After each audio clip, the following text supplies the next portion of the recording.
It's showtime. On today's episode, I interview Arnold Schwarzenegger. Listen to me very carefully. I want to ask you a bunch of questions. And I want to have them answered immediately. You're the asshole on TV. Of course, I'm a Terminator. Feature film. Your flight attendants are Susan and Lance. We're here to make your... Come back. This thing set up. Is it okay if I stand there? So Yeah, sure. okay.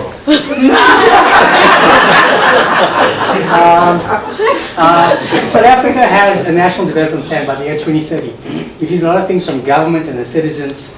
Mr. Schwarzenegger, Governor Schwarzenegger, by the year 2030, where would you like to see the world, or where would you like to see South Africa and America be for climate change and just generally in all the works and efforts that you're doing as your passion?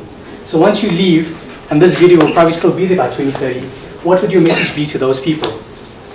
Well, I think that great progress was made in Paris at COP21, and there was the first agreement that was signed where basically most of the countries have agreed to set a target and to reduce the greenhouse gases. So obviously my dream and my wish is that we have a series that we get it under control, first of all, that we don't increase the greenhouse gases in the world, but we stabilize it, and then eventually decrease the amount of greenhouse gases, and that the United States follows California's lead, and the rest of the world follows California's lead, and other countries that are doing really well and that are great examples. There's great work done on local governments all over the world, there's great work done on a national level, and there's great kind of communication and working relationship on an international level. But I just hope that we are reducing the greenhouse gases because, as I said, we have the threat of global warming, but we also have the threat of the amount of people that get sick and that die because of pollution. And I can guarantee you that the oil companies and the coal companies will do everything that they can in order to slow down your progress in reducing greenhouse gases.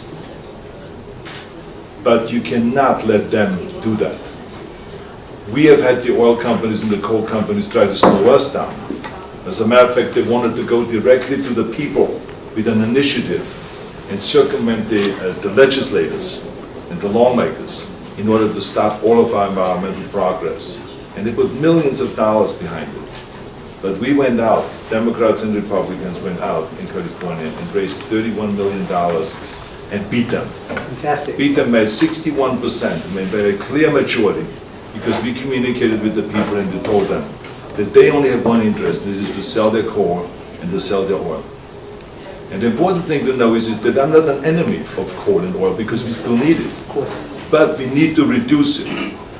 And they need to be smart enough to divest and to kind of invest in areas that are green energy, because that's where really the money is in the future. In California, the green sector is producing 10 times more jobs than any other sector. Wow. And because of our laws, we have over 60% of all the green tech venture capital come to California. And now for the first time in the United States, the solar industry is creating more jobs than the coal and the oil industry combined. That's fantastic. So guys, as you can see, solar is important. So before Skynet goes global, let's reduce climate change.